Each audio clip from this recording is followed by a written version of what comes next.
Fala pessoal, sejam muito bem-vindos aqui ao canal. E a Selic despencou, né? A gente chegou na mínima histórica, estamos num novo patamar. Agora ela está determinada em 3% ao ano. O Banco Central fez essa determinação. Mas e aí? O que isso quer dizer? Isso é bom para os seus investimentos? É bom para a economia como um todo? É bom para os fundos imobiliários? Então, sim, é uma notícia boa, né? A queda da Selic ela é sempre boa. Por mais que a gente esteja passando por um momento muito confuso, várias crises aí acontecendo ao mesmo tempo, a pandemia do coronavírus, crise política, crise econômica que está por chegar, por mais que a gente esteja esse cenário aí bem confuso, a notícia é boa. A expectativa do mercado era que a Selic fosse diminuída, fosse determinada ali pelo Banco Central, uma queda de mais ou menos meio ponto, e veio acima. Veio uma queda de 0,75%, então essa mínima histórica aí. E é óbvio que uma queda assim tão grande só pode acontecer por causa dessa crise, por causa desse cenário todo que a gente está vivendo, né? Essas peculiaridades, né? O que acontece?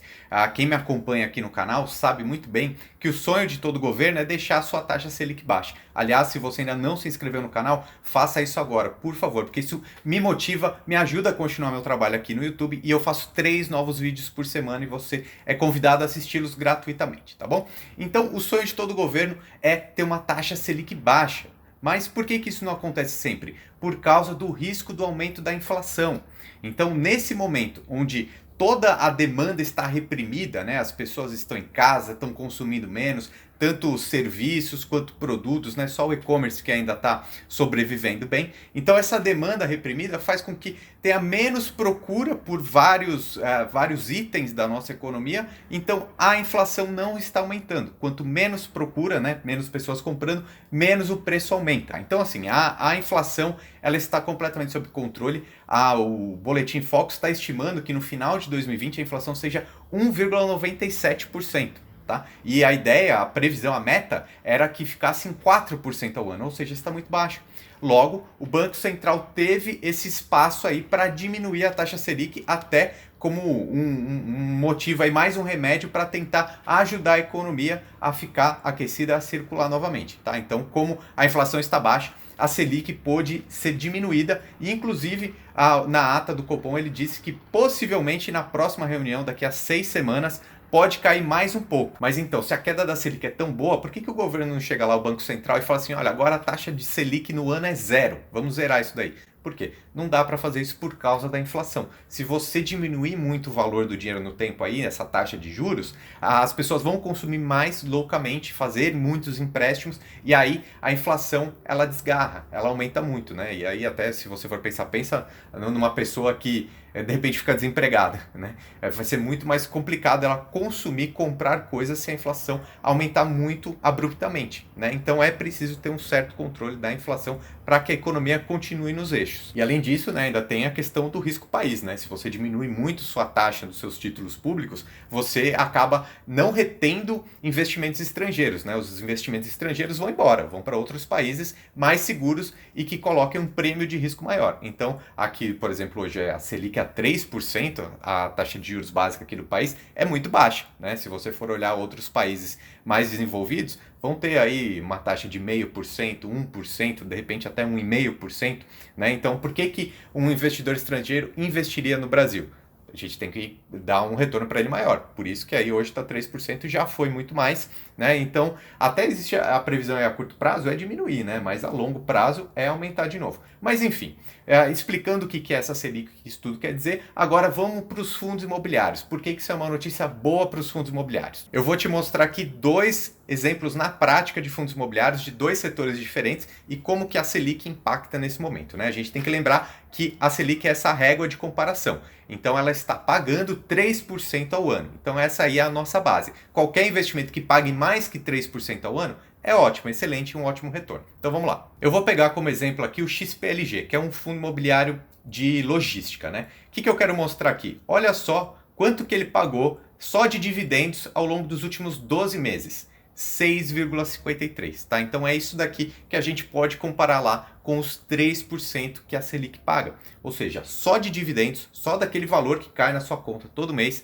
proveniente desses aluguéis dos fundos imobiliários, foi 6,5, ou seja, o dobro do que a Selic está pagando. Então os fundos imobiliários eles têm essa vantagem quando a Selic cai, porque a percepção é que esses 6 agora são muito mais do que os 3, né? Então fica mais gratificante investir nesses ativos, né? Lembrando que é óbvio que são coisas diferentes. Um é renda fixa, outro é renda variável. Fundos imobiliários, eles têm um risco embutido, né? Eles pagam esses dividendos certinho. Eu vou mostrar aqui para vocês os aluguéis, os contratos que esse fundo imobiliário tem, por exemplo, mas ele tem uma cotação ali na bolsa de valores que sobe e desce. Tá? Então, a renda fixa é fixa, previsível, você fica com aquele valor. Agora, nos fundos imobiliários vai ter variação. Então, em alguns momentos, você vai ter a cotação mais alta e mais baixa. Os dividendos, eles vão receber, você vai receber ali nominalmente os dividendos mês a mês, se os inquilinos pagarem. Tá? Então, são coisas diferentes. Nunca deixe a sua reserva de emergência em fundos imobiliários, porém, é muito interessante você ter na sua carteira fundos imobiliários por causa disso. Olha só esses dividendos, só com os dividendos que ele está pagando. Aqui, ó, pagou 54 centavos para cada uma cota em abril, 58 centavos para cada uma cota em março. Tem outros vídeos, eu vou deixar aqui em cima para você ver mais esses efeitos dos dividendos. Agora o que eu quero mostrar aqui, vamos entrar no relatório gerencial. Esse relatório gerencial ele tem todas as informações, né? Mas o que eu quero mostrar aqui para vocês, ó, olha só que interessante. 66% dos contratos desse fundo imobiliário com os inquilinos são atípicos. Então, esses contratos atípicos normalmente são de longo prazo, né, e são meio que feitos sob medida, né? Então, assim, a tendência de você receber esses dividendos todos os meses, ao longo de muitos anos, é grande, porque tem esses contratos que asseguram isso, né? Então, o XPLG, por exemplo, ele está com 98% do dinheiro dele investido em imóveis e 2% ali está em caixa, né? Agora eu quero mostrar, olha só, diversificação, que legal. Quem são essas empresas, os inquilinos? Leroy Merlin, Renner, Grupo Pão de Açúcar, Via Varejo, etc. Grupo Dia. E também eles têm uma correção pela inflação. Uma parte pelo IPCA, uma parte pelo IGPM. Tá? Então isso daqui até protege o seu poder de compra também. E eu quero mostrar, além disso, toda essa diversificação que ele tem. Então uma parte está em São Paulo, uma parte em Minas, Pernambuco, Rio Grande do Sul, Santa Catarina. Agora eu quero te mostrar aqui na prática. Por exemplo, ó, aqui são os ativos imobiliários, são os imóveis que fazem parte do fundo.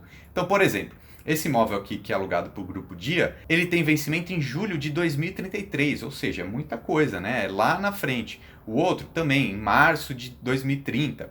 Então são contratos longos, então você pode ver isso aqui em todos eles. E aqui, ó, por exemplo, ó, o contrato atípico com a Leroy Merlin em fevereiro de 2036, ou seja, esses inquilinos vão continuar pagando esses aluguéis e você vai continuar recebendo isso aí mês a mês. Então são vários imóveis que existem aqui dentro desse fundo, por isso é legal ter uma diversificação, né? Agora, esse daqui é um fundo de tijolo, né? Então ele tem esses imóveis. Agora eu vou falar de um outro fundo que agora é um fundo de papel, tá? Lembrando, mais uma vez, fundos imobiliários são renda variável, tem um certo risco, por isso que a renda fixa nunca vai morrer, tá? Pela segurança de patrimônio e para curto prazo, reserva de emergência, tá? Mas vamos lá agora para o fundo imobiliário de papel, porque ele é tido também como um fundo de renda fixa, até. Por quê? Aí na renda fixa a gente está querendo dizer o quê? Porque é muito mais previsível. Tá? São recebíveis imobiliários. Então eu já expliquei num outro vídeo o que são esses CRIs, que eu deixei aqui em cima para você ver, mas ele tem uma certa previsibilidade a mais. Então, ao contrário dos fundos de tijolos, que tem uma cotação aí muito variável, né? Sobe muito volátil, né? Sobe muito, desce muito.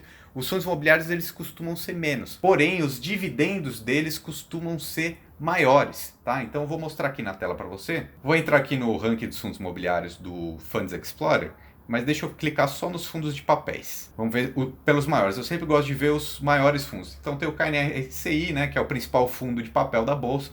Já falei dele em outro vídeo, então deixa eu falar de outro aqui. Aqui tem alguns que são fundos de fundos, outros são para investidores qualificados. Deixa eu ver aqui junto com vocês o IRDM. O Iridium. Esse aqui é um fundo imobiliário interessante também. Lembrando que nenhum fundo que eu estou falando aqui nesse vídeo é recomendação de compra, tá? Só estou falando exemplos práticos, teóricos e educacionais para vocês, tá bom? Então vamos lá. O Iridium aqui, ele é um fundo de papel. Então o que eu quero mostrar para vocês são os dividendos, né? Olha isso. 10,49% ao longo dos últimos 12 meses. Olha que rentabilidade alta, né? Os fundos de papéis costumam pagar bons dividendos, ó, 70 centavos em março, 95 em fevereiro, R$1 em janeiro. Agora vamos entrar no relatório gerencial dele para a gente ver o que está acontecendo com esse fundo aqui. Deixa eu dar um zoom para a gente olhar melhor. Então esses daqui que são os devedores aqui, são as empresas que vão pagar, que pagam esses recebíveis para esse fundo, né? Então aí vem uma parte do Tesouro Nacional, a Tenda, a Elbor, você vê que são muitas incorporadoras, a Latam, a parte própria XPlog. Então ele também tem vencimentos bem longos, né? Alguns nem tanto 2022, outros 2027, 2027, 23, 32. Mas o bom aqui é que tem uma diversificação bem grande, né? Você poderia comprar CRIs direto na sua corretora, mas quando você compra um fundo imobiliário, você já tem toda aquela gestão trabalhando por você, né? Escolhendo esses ativos, fazendo a diversificação, e aí você vai lá e compra muito mais fácil, né? Mas eu quero mostrar aqui para vocês também a distribuição do fundo. Você pode ver ó, que uma parte é investida em CRIs, uma parte é investida até em outros fundos imobiliários. Olha só que interessante. Mas eu quero que você veja também que tem a correção pela inflação do IGPA, IGPM, tem uma grande parte também que é atrelada ao CDI, né? Então por que eu estou querendo dizer isso daqui? Olha, a gente viu que teve essa rentabilidade de 10,62% ao longo dos últimos 12 meses, pode ser que agora caia, porque a Selic caiu. Né? Então os fundos também têm essa parte aí, alguns deles, né, principalmente os fundos de papéis, atrelados ao CDI. Tá? Então pode ser que caia um pouco, mas provavelmente vai ser maior do que a taxa Selic, ali um Tesouro Selic básico, né? Porque tem mais risco, tem a gestão, tem o lastro imobiliário. Portanto, a Selic baixa, ela é boa para a economia porque se faz circular, incentiva a circulação, o aquecimento da economia. A gente está passando por um momento difícil, a gente vai ter muitos problemas pela frente, mas o Banco Central, o governo brasileiro tem ferramentas, né? A gente só consegue fazer essa diminuição da Selic hoje porque a inflação está sob controle. E isso já vem de trabalho de mais de 20 e tantos anos, desde a criação do Plano Real, da quitação das dívidas externas que a gente tinha com o FMI, né? Tudo isso faz a gente ter ferramentas hoje para trabalhar. Tá? Então, a Selic baixa é boa para a economia, é boa para os fundos imobiliários, só é ruim para quem investe apenas em renda fixa. Tá? É interessante sim você ter uma parte do seu patrimônio protegida ali em investimentos bem seguros, mas tem que haver uma diversificação para outras classes de ativos, como por exemplo os fundos imobiliários, as ações, etc. Se inscreva aqui no canal e continue acompanhando sempre o meu conteúdo aqui na internet. Meu nome é Ricardo Natali e seja bem-vindo ao canal Lucro FC.